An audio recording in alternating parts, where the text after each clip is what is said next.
Welcome back! My name is BALLERSCUBA. This is Video Games Over Time. We are still in 1978. Today, we're going to talk about the video game industry. We will start with the effects of the oversaturation of dedicated consoles.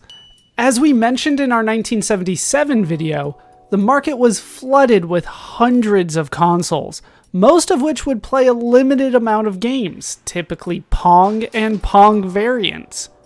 Sales at the time were high, but they did not last. Manufacturers could not clear the shelves of their dedicated consoles and resolved to sell them at below cost just to clear the shelves.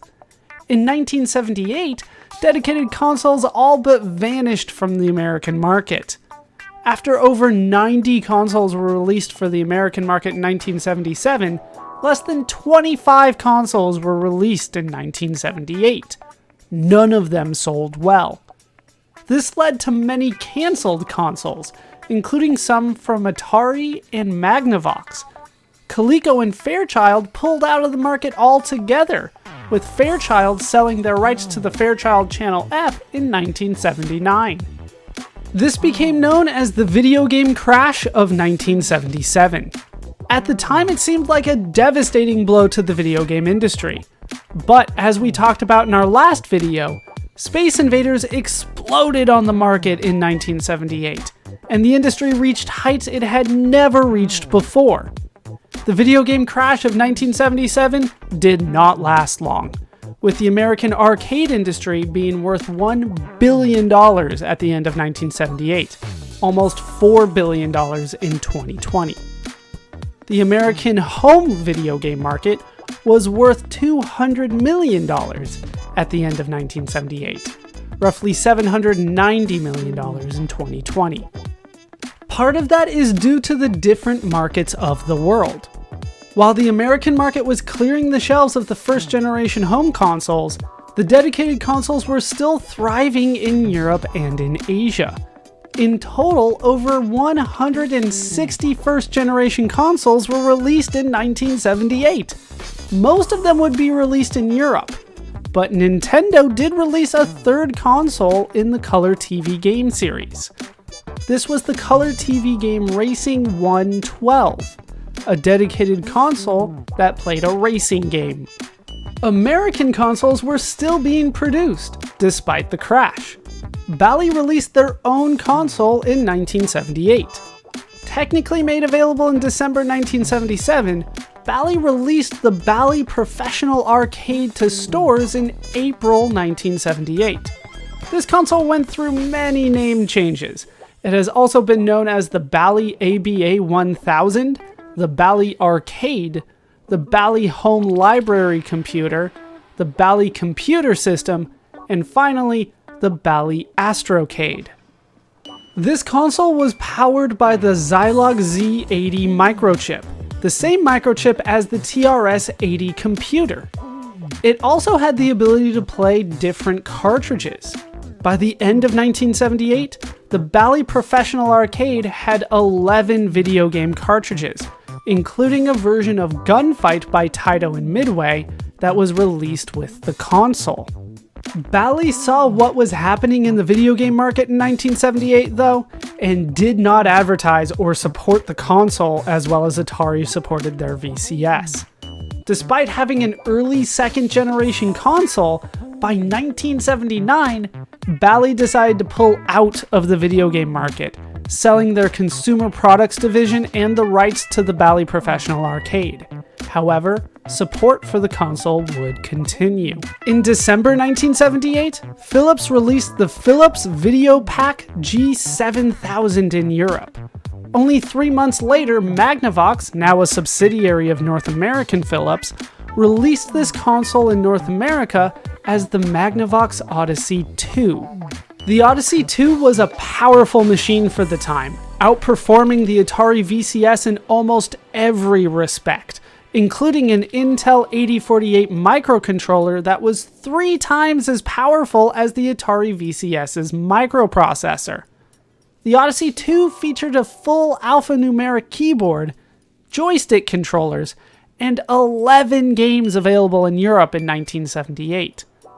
The console sold for $179 in the United States, over $630 in 2020, to moderate success. After releasing their series of dedicated consoles, Magnavox had released a second-generation home console, and it was doing well. So let's turn away from consoles and talk about Atari. In 1978, Nolan Bushnell purchased the Pizza Time Theater concept from Warner Communications, Atari's parent company. Bushnell had grown frustrated with the way Warner Communications was handling Atari's products, especially the new Atari VCS. As a result, Bushnell was forced out of Atari in November 1978. Due to a non-compete clause, Bushnell was barred from the video game industry for 2 years. He instead focused on Pizza Time Theater. Ray Kasser took over as Atari CEO. Meanwhile, TSR released their second publication for Advanced Dungeons & Dragons, the Player's Handbook. Written by Gary Gygax, the Player's Handbook provided rules to play the different characters. The handbook renamed fighting men to fighters and referees to dungeon masters. It also introduced 2 new classes. Those were Rangers, a subclass of fighters, based on Aragorn from The Lord of the Rings. Rangers are good at woodcraft, tracking, scouting, and stealth. And Illusionists, a subclass of magic users. Illusionists are masters of deception, using their spells to deceive and trick their foes. The Player's Handbook attempted to combine all the rules for Dungeons & Dragons that had been created over the years and put them in an easier-to-read format for players, explicitly listing rules and guidelines that were seen as vague and obscure in previous rule sets. It was well received by critics and players alike. It would become TSR's best-selling publication to date. At Apple, Steve Wozniak designed the Disk-2 floppy disk subsystem. Apple released the Disk-2 in June 1978 for $495 for pre-orders, just under $2,000 in 2020, and $595 at retail, over $2,300 in 2020. This was the cheapest floppy disk system on the market at that point. Floppy disks had been around since the 1960s, but the Disk-2 allowed Apple II users to write and store data onto floppy disks instead of cassettes, providing more storage and faster speeds.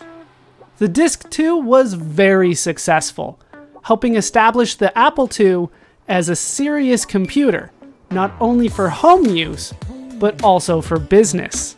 Let's turn to some other video games of 1978. Atari released Avalanche in 1978. Designed by Dennis Coble, Avalanche has the player catch falling rocks in a controllable set of paddles. In September 1978, Atari released Super Breakout. Super Breakout, designed by Ed Rotberg, is considered a sequel to Breakout. Super Breakout allowed the player to play in 3 different modes. Double, where the player would play with 2 paddles while 2 balls were in play. Cavity, where the player would play with 1 ball initially in play, with 2 more balls found inside pockets inside the wall. And Progressive, where the wall would advance downward, increasing in speed the longer the ball was in play. Initially released in the arcade, Super Breakout was also released for the Atari VCS in 1978 in what is known as a port. A port is when a video game that is designed for one platform is converted to run on a different platform. We have talked about a couple ports in the past, but the conversion from arcades to the Atari VCS is really where the practice starts to pick up. This port to the Atari VCS was done by Nick Turner and Carol Shaw. Also in 1978, Atari created a port of the original Breakout to the Atari VCS. This port was done by Brad Stewart and included some gameplay changes and a breakthrough variant, where the ball would pass through the bricks instead of bouncing off them. In total, Atari released 17 games for the Atari VCS in 1978. many of which were released for the Sears version of the console with different names. The main developers of the 26 games for the Atari VCS to this point were Bob Whitehead, who made 5 games, Larry Kaplan, Alan Miller, and Jim Huether, who each made 3 games. These 4 developers combined to design over half of the Atari VCS's library to date. And that is the video game world of 1978. But there is still one more thing to talk about in 1978. It has always been the goal of Video Games Over Time to talk about video game related events and media that are important, influential, and of high quality. This is one of those, and just barely. Let's talk about something that was mentioned in a previous video. Let's talk about the Star Wars Holiday Special. For those that have not seen Star Wars and do not want its plot spoiled, now would be the time to stop watching. The Star Wars Holiday Special takes place after the events of Star Wars, and the events in this overwhelmingly negatively received TV special will spoil the 1977 Star Wars film if you have not watched it. Thank you so much for watching, and I hope to see you in the next video. For those that are familiar with Star Wars, let's talk about the infamous Star Wars Holiday Special. The Star Wars Holiday Special aired on CBS on November 17, 1978.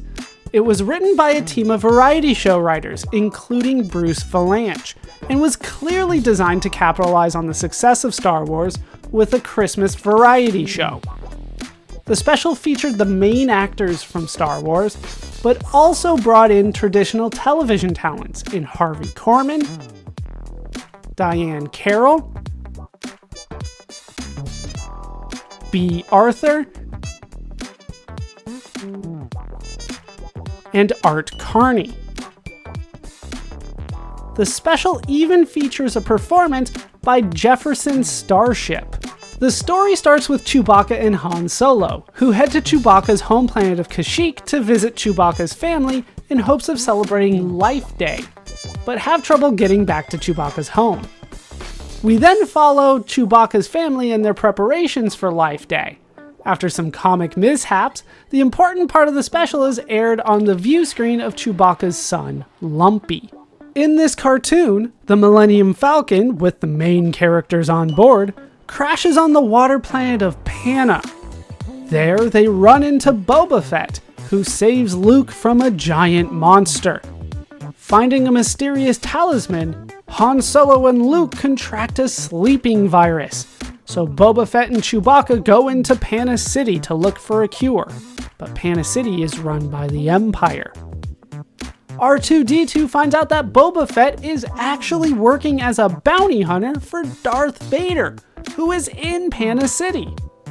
Nevertheless, Boba Fett and Chewbacca return with the cure for Han and Luke. Boba Fett's true motives are discovered, and he blasts away in his jetpack. The Millennium Falcon then escapes from Panna and returns to the Rebel base. This cartoon is important because it introduces the character of Boba Fett. As Boba Fett flies away, promising to meet the main characters again, the idea of a sequel to Star Wars is now planted firmly in the minds of the audience. So, back to the bad parts of the special. Chewbacca's son Lumpy is able to help trick the Imperial forces, allowing Han Solo and Chewbacca to finally make it back safely. They all then go to the Tree of Life to celebrate, meeting the other main characters there before the special ends. As expected, the Star Wars Holiday Special was not well received at all. After its initial release, the Star Wars Holiday Special was never rebroadcasted or re-released. George Lucas, who had no involvement, disliked the special. Many of the cast have stated that they have never seen the special.